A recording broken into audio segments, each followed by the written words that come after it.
नमस्कार। आज का हमारा टॉपिक है बुद्धि का मापन। पिछली कक्षा में हमने विभिन्न बुद्धि परीक्षणों के बारे में पढ़ा था कि किस तरह से बुद्धि परीक्षण तैयार किए जाते हैं।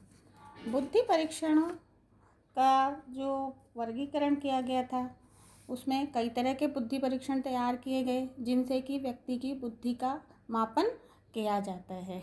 यहाँ पर मानसिक परीक्षण शब्द का सर्वप्रथम प्रयोग रेमंड बी कैटल ने अपनी पुस्तक मानसिक परीक्षण व मापन में 1890 में किया।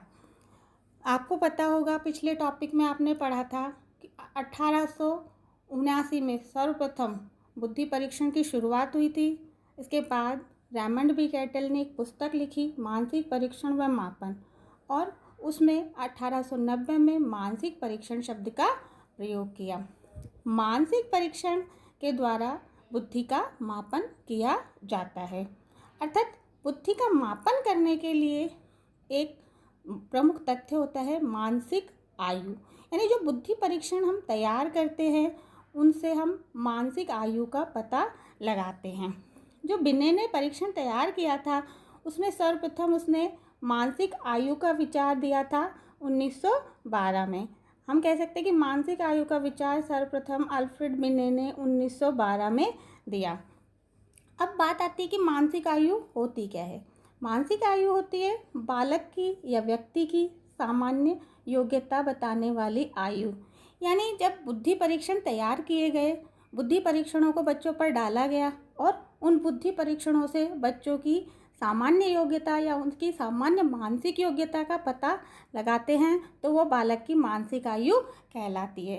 इस चीज़ को गेट्स व अन्य ने इस तरह से स्पष्ट किया है कि मानसिक आयु हमें किसी व्यक्ति की बुद्धि परीक्षा के समय बुद्धि परीक्षा द्वारा ज्ञात की जाने वाली सामान्य मानसिक योग्यता के बारे में बताती है। अर्थात बात वही आती है कि जब हम बुद्धि परीक्षा लेते हैं बालक की तो बुद्धि परीक्षा में जो अंक प्राप्त होते हैं यानी बुद्धि परीक्षा द्वारा ज्ञात की जाने वाली सामान्य मानसिक योग्यता बताती है वो बच्चे की मानसिक आयु होती है। यहाँ पर हम जिसकी बात करते हैं कि हम उस जो बुद्धि को प्राप्त करते हैं वो हम क्या कहते हैं, उसे हम बुद्धि लब्धि कहते हैं। ये जो बुद्धि का मापन किया जाता है उसमें हम उस कह सकते हैं कि बुद्धि मापन के बाद जो परिणाम प्राप्त होता है उसे हम बुद्धि लब्धि कहते हैं। तो कॉल एवं ब्रूस के शब्दों में बुद्धि लब्धि यह बताती है कि मानसिक योग्यता में किस गति से विकास हो रहा है। यानी जब बालक का टेस्ट किया गया, बालक का परीक्षण लिया गया तो उसकी मानसिक योग्यता कितनी रही, यानी किस गति से बालक में मानसिक योग्यता का विकास हो रहा है। बुद्धि लब्धि का जो सूत्र है वो सर्वप्रथम स्टर्न और कुहलमान ने 1912 में दिया था। 1912 में जो बुद्धि लब्धि का सूत्र दिया स्टर्न और कुहलमान ने वो था बुद्धि लब्धि बराबर मानसिक आयु बटा वास्तविक आयु। ये जो वास्तविक आयु होती है बालक की नॉर्मल या सामान्य शारीरिक आयु होती है, यानी बच्चा कितने साल का हो गया, ये वास्तविक आयु होती है। और मानसिक आयु जैसा कि हमने पहले बात करी है कि जब बुद्धि परीक्षणों के द्वारा बच्चे की योग्यता का पता लगाया जाता है या उसके अंक प्राप्त किए जाते हैं वो होती है मानसिक आयु। इसमें 1916 में टर्मन ने संशोधन किया और एक थोड़ा परिवर्तित सूत्र बनाया मानसिक आयु बटा शारीरिक आयु इंटू 100।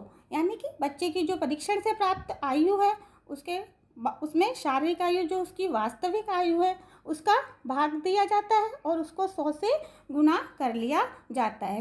ये उन्होंने इसलिए करा कि उन्होंने एक सारणी तैयार की थी, उसे हम आगे देखेंगे कि उस सारणी के माध्यम से हम पता लगा सकते हैं कि बच्चे की जो IQ लेवल है या बुद्धि लब्धि है वो किस स्तर की है। इस तरह से हम जैसे इसका एक उदाहरण दिया गया है कि यदि किसी बालक की मानसिक आयु 10 वर्ष है, यानी जो बुद्धि परीक्षण में बालक ने सवाल हल करे हैं उसकी अनुसार उसके अंकों के अनुसार उसकी आयु निकलती है 10 वर्ष, यानी कि वो 10 वर्ष तक के बालकों के लिए दिए गए प्रश्नों का हल कर लेता है।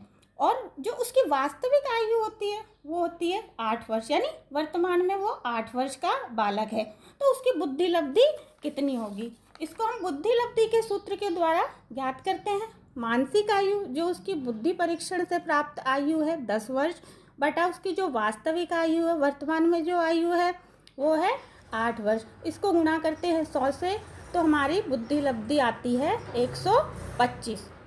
इस तरह से इस बालक की बुद्धि लब्धि हो गई 125। यानी कि फिर बुद्धि लब्धि का जो वर्गीकरण किया टर्मन और मैरिल ने, उसके अनुसार जिस बालक की 125 बुद्धि लब्धि है वो बालक कहलाता है अतिश्रेष्ठ बुद्धि बालक। यानी उस बालक को हम उस तरह के कार्य देंगे जो कि एक अतिश्रेष्ठ बुद्धि बालक को दिए जा सकते हैं।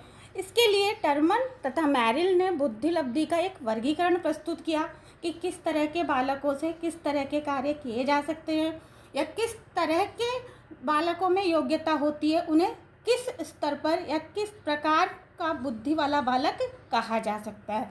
इसमें उन्होंने बताया कि 140 से अधिक बुद्धि लब्धि प्राप्त होती है तो बालक प्रतिभाशाली बालक कहलाता है। 120 से 140 होती है तो अतिश्रेष्ठ बुद्धि बालक कहलाता है। 110 से 120 होती है तो बालक श्रेष्ठ बुद्धि का कहलाता है। 90 से 110 होती है तो बालक सामान्य बुद्धि का होता है। यानी बालक जो सामान्य आयु के बालक कार्य कर सकते हैं वो ही कार्य कर सकता है। इसी तरह 80 से 90 जिसकी बुद्धि लब्धि आती है वो मंद और पिछड़े बालक होते हैं। यानी इनके लिए मंद और पिछड़े बालकों के लिए प्रयुक्त की जाने वाली विधियों को यूज किया जा सकता है। 70 से 80 जिसका IQ लेवल आता है वो बच्चे निर्बल बुद्धि होते हैं। 70 से 50 अल्प बुद्धि होते हैं। 50 से 25 मूर्ख बुद्धि या मूढ़ बुद्धि कहलाते हैं। और 25 से कम महामूर्ख या जड़, यानी कि बहुत ही कम बुद्धि के व्यक्ति 25 से कम बुद्धि लब्धि वाली कहलाते हैं। इस वर्गीकरण का फायदा ये हुआ कि जो अधिक प्रतिभाशाली बालक हैं उनके लिए अलग तरह की शिक्षण विधियाँ प्रयुक्त की जा सकती है। जो सामान्य बुद्धि बालक है उनके लिए कक्षा में अलग तरह की विधियाँ, और जो मूढ़ महामूर्ख इस तरह के व्यक्ति है उनके लिए कुछ अलग तरह की विधियाँ सुझाई जा सकती है। Thank you.